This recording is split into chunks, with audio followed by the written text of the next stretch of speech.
Well, this is Mike, NoStressMike.com. There's something's been bothering me.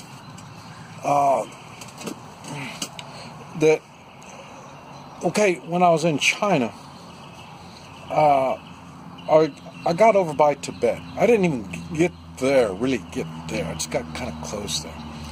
And it was really a mountainous, treacherous place. And I lived in Guatemala for years and years. And it's very mountainous. And Guatemala had a revolution, and it ran about, I think it was 20 or 30 years. I mean, it was a long-running revolution. And the thing was, and where I'm getting to all this, that's just, now I don't have any mountain-type combat experience, but I've learned enough that it's hard to move around in the mountains. It's hard to really do any real combat. That's why even Guatemala, in my experience, Guatemala didn't have the type of combat that I'm familiar with. It was a different type of thing, and a lot of it was because, like I say, it's so mountainous. But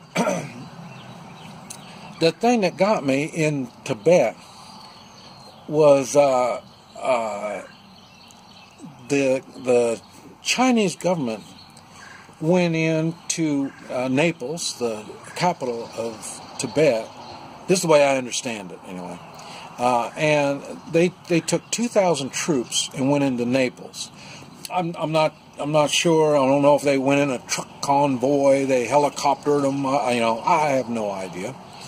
It's probably worth looking into, but like I said, I really don't. But the part that really stuck to me is they took the capital with 2,000 troops from a society that, as far as I know, they're not much of a war-type society. They're really a laid-back kind of thing. And so they occupied the capital, and then they claimed it. They claimed the whole Tibet as part of their part of China, and that really stuck in my mind. The reason is I'm thinking, okay, how, if something like that was to be applied to the United States, how would you do it? If you were a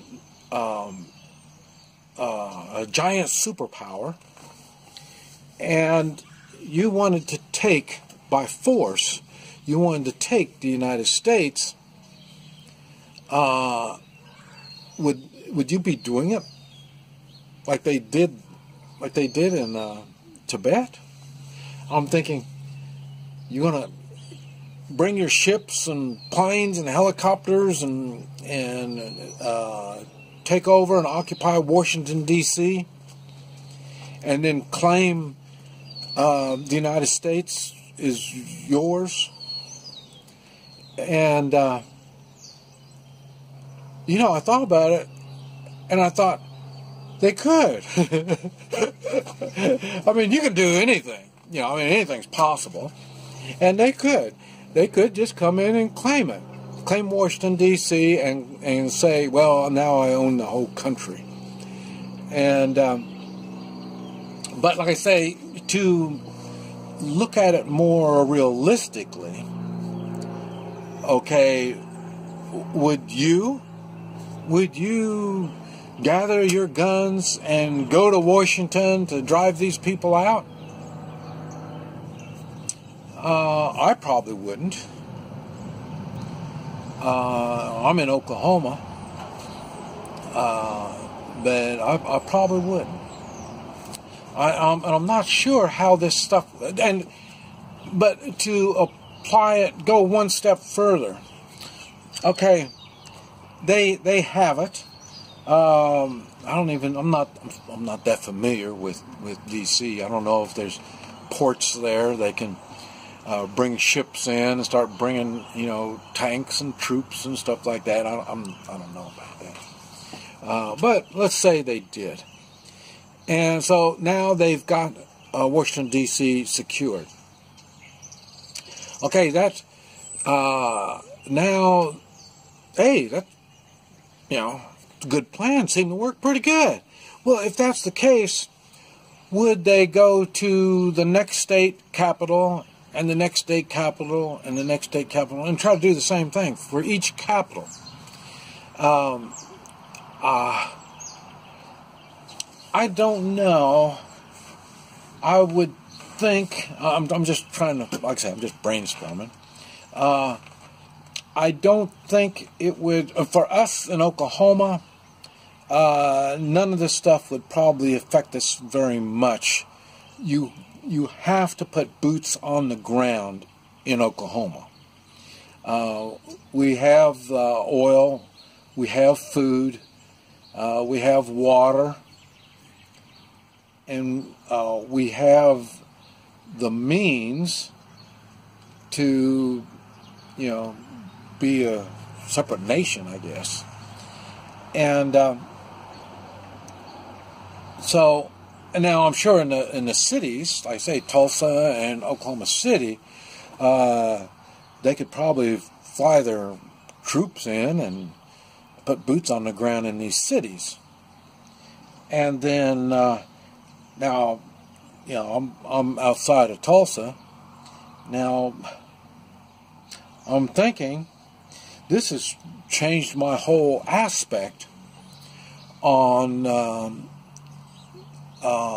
the way I see how the militia would protect our nation. Because, like I say, a militia is best when you are staying close to your own home. You know the area. You've got family, you got friends, you got some kind of support system. When you get out of your area, it's going to change, and it won't be changing to the positive. So does that? I just don't know. We'd have to. For one thing, are we going to go to war in Tulsa? You got to remember they have airplanes, they have heavy equipment, they have all that stuff. They could pretty much occupy Tulsa. But at the same time, they would have to, for the public to stay tranquil, they're going to have to make sure that they have all the services and food and water and all that kind of stuff. Otherwise, they won't be happy. So, I just not sure how that's going to work. And my time in China, living in the high-rise apartment building, boy, made me start thinking a lot about city living. And so I can see there's going to be a lot more I'm going to have to think about. And like I say, would they, after they get the capital cities, surely they're not going to go into the, and it's not going to do the whole country all at one time. They could just do one step, another step, and another step. And as you see these states falling, that's the best thing for them, intimidation, So, well, these people fought back, and we took care of them. So, and then everybody go, oh man, I'm scared. Here, take my guns. I'm sorry. So, I'm not sure how all this is going to turn out. But like I say, this thing in Tibet really got me thinking. This is Mike, NoStressMike.com.